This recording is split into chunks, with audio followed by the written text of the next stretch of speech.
Positive sentence structure வந்து subject plus V2 plus object. Example பார்த்தலாம். She wrote a letter. அவள் ஒரு கடிதம் எழுதினாள். இதுதான் கைஸ் ஒரு பாசிட்டிவ் சென்டென்ஸ். அதாவது அவ இப்ப எழுதிட்டு இருக்கல, அவ எழுதி முடிச்சிட்டா. அதனால அவள் ஒரு கடிதம் எழுதினாள் அப்படின்னு நம்ம சொல்லணும்ல. V2 இதுல நல்லா பார்த்துக்கோங்க. ரைட்டோட V2 வந்து ரோட். இதை நீங்க மறந்துடக்கூடாது guys.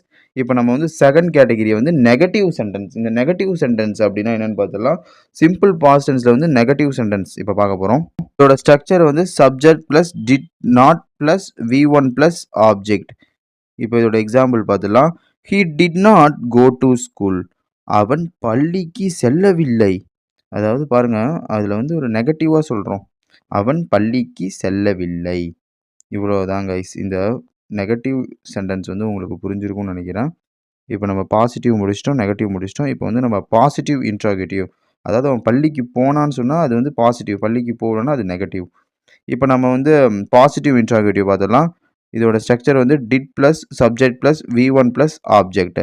Example, did you finish the work? நீ வேலை முடித்தாயா? அதாவது அவன் நீ வந்து வேலை முடிச்சியா அப்படின்னு கேட்கறது தான் இந்த பாசிட்டிவ் இன்ட்ராகேட்டிவ். அதாவது அவன் வேலையை வந்து பண்ணி முடிக்கல, முடிச்சாயா? அது ஒரு கேள்வி மாதிரி கேட்போம்ல. நீ வேலையை முடிச்சாயா? Did you finish the work? இப்படின்னு கேட்கறதுக்கு தான் இந்த பாசிட்டிவ் இன்ட்ராகேட்டிவ் வந்து யூஸ் ஆகுது. இப்போது நெகட்டிவ் சென்டென்ஸ். இப்போ நெகட்டிவ் இன்ட்ராகேட்டிவ் இருக்கும்ல, அந்த நெகட்டிவ் இன்ட்ராகேட்டிவ் என்னன்னு நம்ம பார்த்துடலாம். இதுவும் வந்து நெகட்டிவாக ஒரு கொஷின் கேட்குற மாதிரி.